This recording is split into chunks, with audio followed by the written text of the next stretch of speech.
The Iliad, Book 19. Dawn, shrouded in saffron, rose out of the deep water with light for immortals and humans alike, and Thetis came to the ships with Hephaestus' gifts. She found her son lying beside his Patroclus, wailing, and around him his many friends, mourning. The silvery goddess stood in their midst, took his hand, whispered his name, and said to him, Achilles, you must let him rest. No matter our grief, this man was gentled by the gods. But you, my son, my darling, take this glorious armor from Hephaestus, so very beautiful. No man has ever worn anything like it. She spoke, and when she set the armor down before Achilles, all of the metal work clattered and chimed. The Myrmidons shuddered, and to a man could not bear to look at it. But Achilles, when he saw it, felt his rage seep deeper into his bones, and his lids narrowed and lowered over eyes that glared like a white-hot steel flame.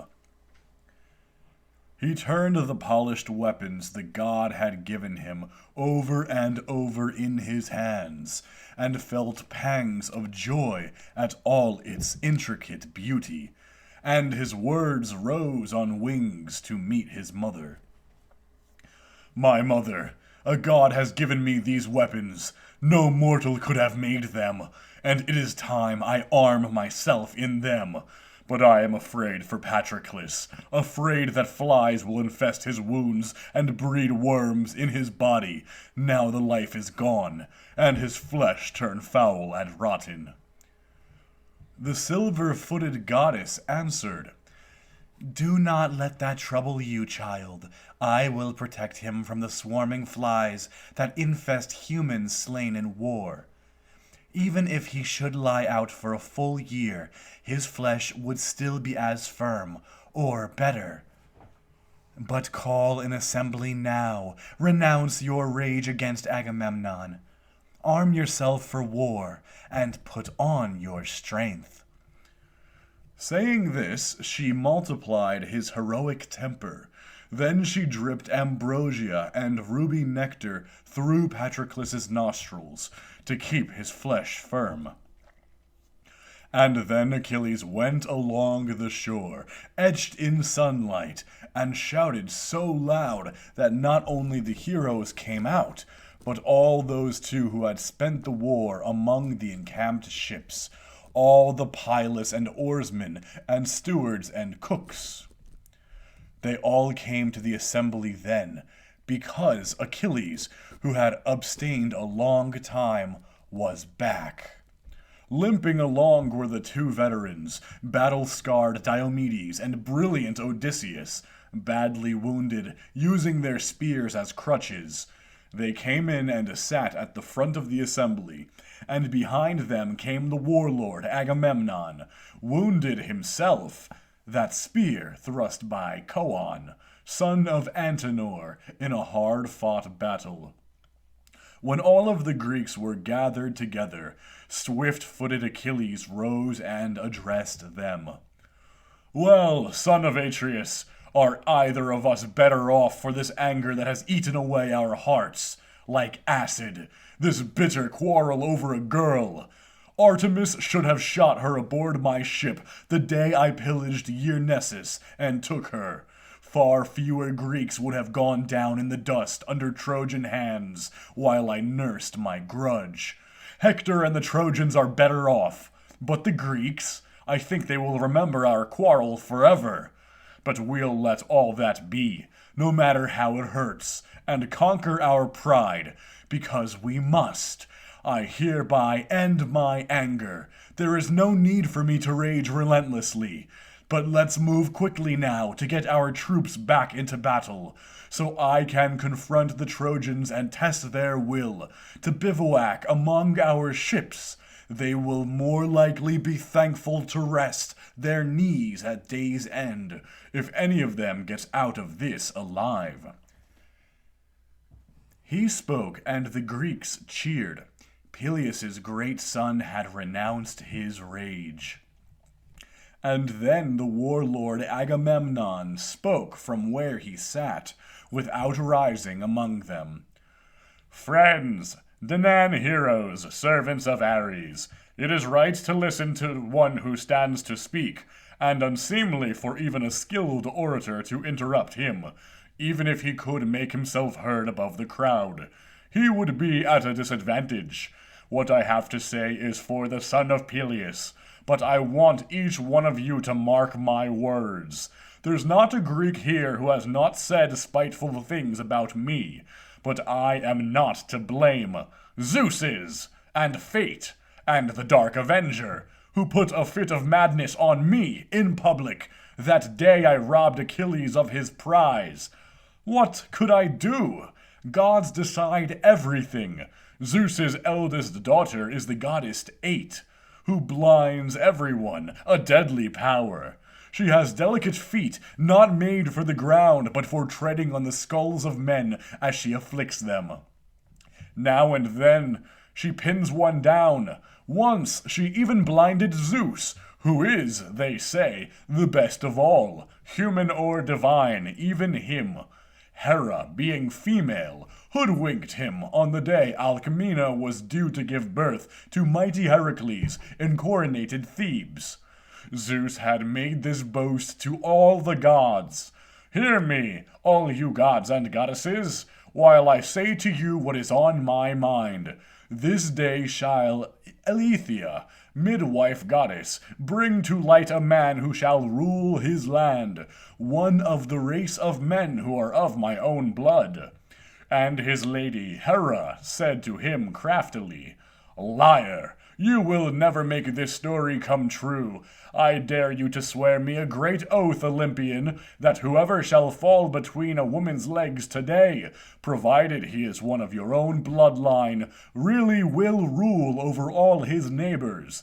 She spoke, and Zeus did not see through this trick, but swore a mighty oath, blinded as he was. Hera shot down from the peak of Olympus and came to Argos in Achaea, where she knew that the strong wife of Sthenelus, Perseus' son, was in the 7th month of her pregnancy. This child Hera brought to light prematurely, but delayed Alcmena's holding back the birth spirits. Then she brought the news to Zeus herself.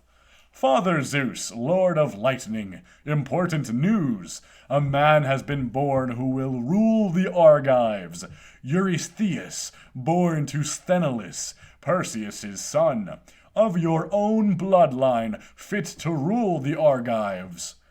This rankled deep in Zeus's heart. He seized Eight by her rich bright hair, angry as can be, and swore a great oath that she would never again come to Olympus or to starry heaven. Whirling her around, he threw her from the sky, and she fell quickly to the fields of men. The very thought of her would make him groan, especially when he saw his own dear son performing unseemly labors for Eurystheus. That's how I felt when I saw great Hector slaughtering Argives at the sterns of our ships. I could not forget Eight, who had made me blind. Yes, I was blind. Zeus robbed me of my wits. But I want to make reparation generously. Rouse yourself and your soldiers for battle. I am here to promise you all of the gifts Odysseus proposed in your hut last night. Or wait, if you wish, though you are eager for war, while my men start bringing things from my ship, so you can see that my gifts will please your heart. And Achilles, strong and swift, answered him, Son of Atreus, most glorious Agamemnon, whether you offer me gifts as is right or keep them is your concern. War is mine. Let's not waste any more time with speeches. We have work to do. I want each one of you to see Achilles fighting on the front line, destroying the Trojan ranks with his spear. Have that image in mind as you fight your man." Odysseus, the wily thinker, answered him, "Achilles, we know how good you are, but don't send our men out to fight the Trojans without any food in their stomachs. It's not going to be a short battle once the two sides close and start feeling the gods' breath working inside them. You should have our men go to their ships for food and wine and get their strength up. No one can fight all day until sunset on an empty stomach. He may have the heart, but as hunger and thirst creep up on him, his arms get heavy and his knees go slack. But a man who has had his fill of food and wine can fight all day long with confidence, and stay strong until the last man quits. So come, dismiss the troops and have them prepare their meal.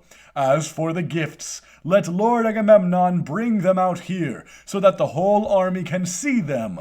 This will warm your heart.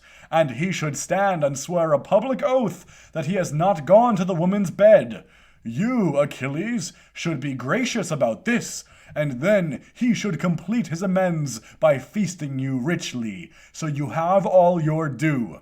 Next time, son of Atreus, you will act more justly, but there is no cause at all for offense when kings make their amends for unprovoked anger." And the warlord Agamemnon answered him, "Son of Laertes, I am glad to hear your words. You have laid it all out just as it should be. I am ready and willing to swear this oath, and I will not perjure myself. But Achilles should wait here, eager as he is for war. All should wait here assembled until the gifts come from my hut, and we swear solemn oaths. And I lay this charge upon you, Odysseus. Choose the finest young men in all the army, and bring from my ship all the gifts we promised Achilles yesterday, the women too. And Talthybius will prepare a boar for me to sacrifice before the army to Helios and Zeus." But swift-footed Achilles answered him, "Son of Atreus, most glorious Agamemnon, you should do all this at some other time, when there is a break in the war, and when my rage is not so great. Hector has beaten these men to death. They are lying here mangled. He has the glory, and you want us to eat?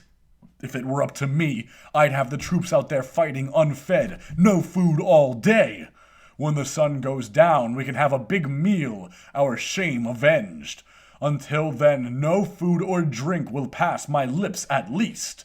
My comrade is dead, lying in my hut mangled with bronze, his feet turned toward the door, and around him our friends grieve. Nothing matters to me now but killing, and blood, and men in agony." And Odysseus, with his many wiles, "Son of Peleus, strongest of the Achaeans, far stronger than me, certainly with a spear, but yet I might be better than you in counsel, since I have lived longer and come to know more. Have the patience to listen to my words. Men quickly have their fill of battle, where moving blades litter the ground with stalks, but there's very little to reap after Zeus decides the price in human lives with a tip of his scales. We can't mourn the dead with our bellies. There are too many corpses, and more each day. When would anyone get time off from grief? No, we have to bury all our dead, steal our hearts, and mourn them for a day. The survivors must remember to eat and drink, so we can go on fighting day after day until we wear out the enemy's bronze skin. Let no man hold back awaiting some other call. This is the call. There will be hell to pay for any man who stays here with the ships. Now let's move out. This is war." Odysseus spoke and was off, taking with him Nestor's sons, Antilochus and Thrasymedes, along with Meriones and Lycomedes, Meges the Doletian, Thoas the Aetolian, and Melanippus, They all went straight to Agamemnon's hut.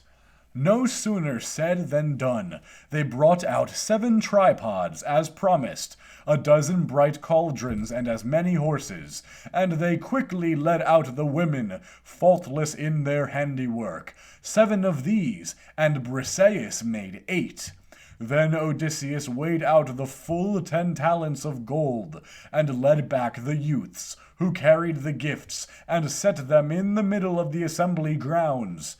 Agamemnon rose up, and Talthybius, whose voice was like a god's, stood beside him holding a boar. The son of Atreus drew the knife that hung by his sword scabbard, and cut the boar's hairs.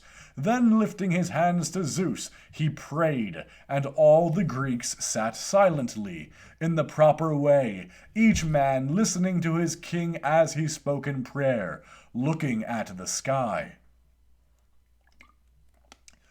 Be Zeus my first witness, highest and best of gods, and earth and sun, and the Furies who underground take vengeance on men who break their oaths. I swear I never laid a hand on the girl Briseis, either to bed her or anything else, but that she stayed untouched in my quarters. If any of what I swear is false, may the gods torment me as a transgressor of oaths. And he slashed the boar's throat with ruthless bronze. Talthybius whirled and threw the carcass into the open sea to be food for fish.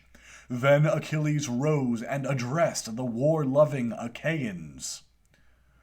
Father Zeus, great is the blindness you send to men, else Atreus' son would never have roused my rage or insisted on leading the girl away against my will.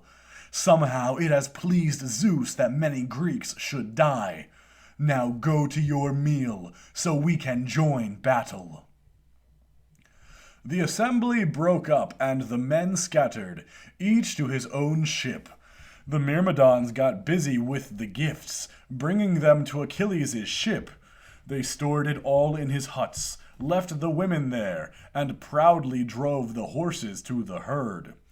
Briseis stood there like golden Aphrodite, but when she saw Patroclus' mangled body, she threw herself upon him and wailed in a high piercing voice, and with her nails she tore her breast and soft neck and lovely face, and this woman, so like a goddess, cried in anguish.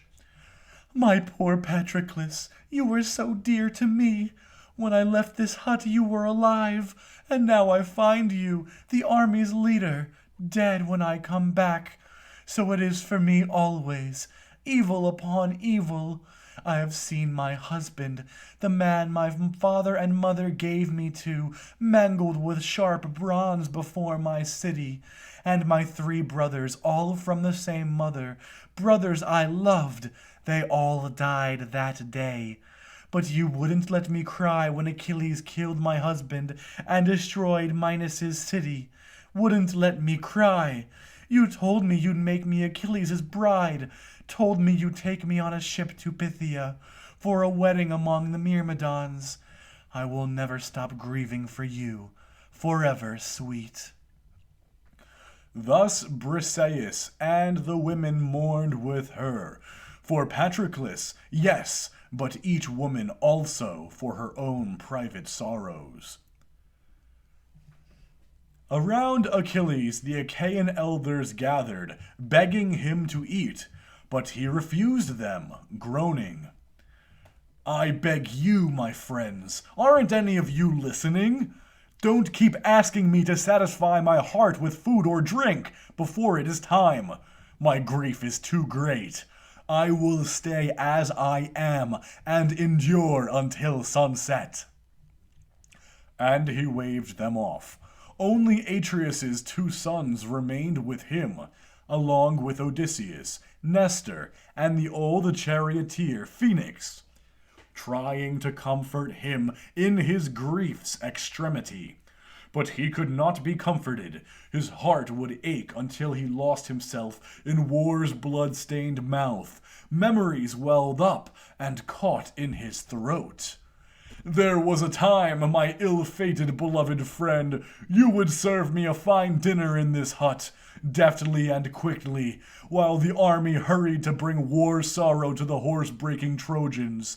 Now you lay here a mangled corpse, and my heart fasts from the food and drink that are here, out of grief for you.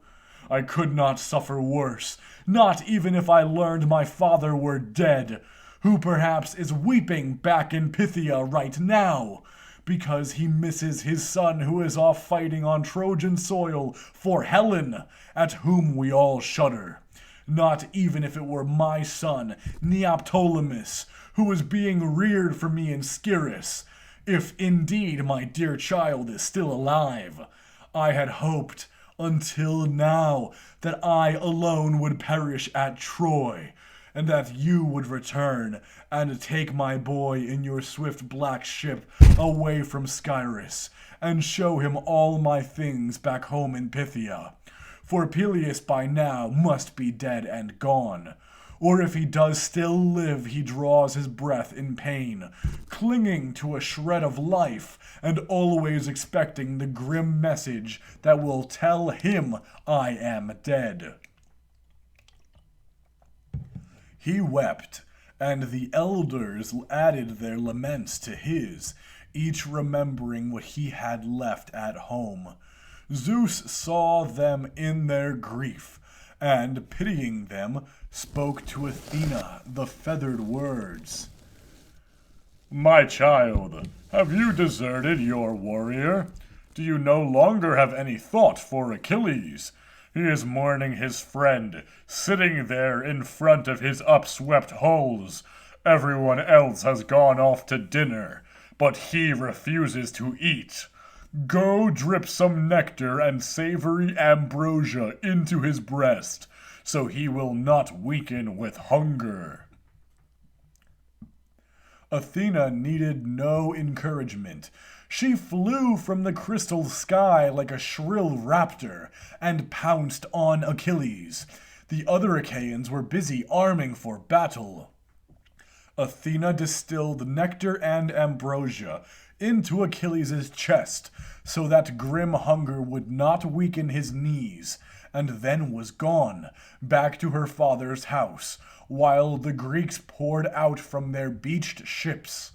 Snow flurries can come so thick and fast from the cold northern sky that the wind that bears them becomes an icy, blinding glare. So too the gleaming, polished weaponry, the helmets, shields, spears, and plated corselets, all the bronze paraphernalia of war that issued from the ships. The rising glare reflected off the coppery sky, and the land beneath laughed under the arcing metallic glow. A deep bass thrumming rose from the marching feet. And, like a bronze bolt in the center, Achilles, who now began to arm. His eyes glowed like white-hot steel, and he gritted his teeth against the grief that had sunk into his bones, and every motion he made in putting on the armor forged for him in heaven was an act of passion, directed against the Trojans, clasping on his shins the greaves trimmed in silver at the ankles, strapping the corselet onto his chest, slinging the silver-studded bronze sword around a shoulder, and then lifting the massive, heavy shield that spilled light around it as if it were the moon, or a fire that has flared up in a lonely settlement, high in the hills of an island, reflecting light on the faces of men who have put out to sea and must watch helplessly as rising winds bear them away from their dear ones. So too the terrible beauty of Achilles' shield, a fire in the sky. He lifted the helmet and placed it on his head, and it shone like a star, with the golden horsehair Hephaestus had set thickly on the crest, rippling in waves. He tested the fit and flex of the armor, sprinting on the sand, and found that the metal lifted him like wings. He pulled from its case his father's spear, the massive, heavy spear that only Achilles could handle, made of Pelian ash, which the centaur Chiron had brought down from Mount Pelion and given to Achilles' father to be the death of heroes. Automedon and Alcimus harnessed the horses, cinched the leather straps, fit the bits in their jaws, and drew the reins back to the jointed chariot. Automedon picked up the bright lash and jumped into the car, and behind him Achilles stepped in, shining in his war gear like an amber sun, and in a cold voice he cried to his father's horses. "Xanthius and Balius, Podarges' famous colts, see that you bring your charioteer back safe this time when we have had enough of war, and not leave him for dead as you left Patroclus." And from beneath the yoke Xanthus spoke back, hooves shimmering, his head bowed so low that his mane swept the ground, as Hera, the white-armed goddess, gave him a voice. "This time we will save you, mighty Achilles, this time, but your hour is near. We are not to blame, but a great god and strong fate, nor has it slowness or slackness on our part that allowed the Trojans to despoil Patroclus. No, the best of gods, fair-haired Leto's son, killed him on the front lines and gave Hector the glory. As for us, we could outrun the west wind, which men say is the swiftest, but it is your destiny to be overpowered by a mortal and a god." Xanthus said this. Then the Furies stopped his voice, and Achilles, greatly troubled, answered him. "I don't need you to prophesy my death, Xanthus. I know in my bones I will die here, far from my mother and father. Still, I won't stop until I have made the Trojans sick of war." And with a cry, he drove his horses to the front.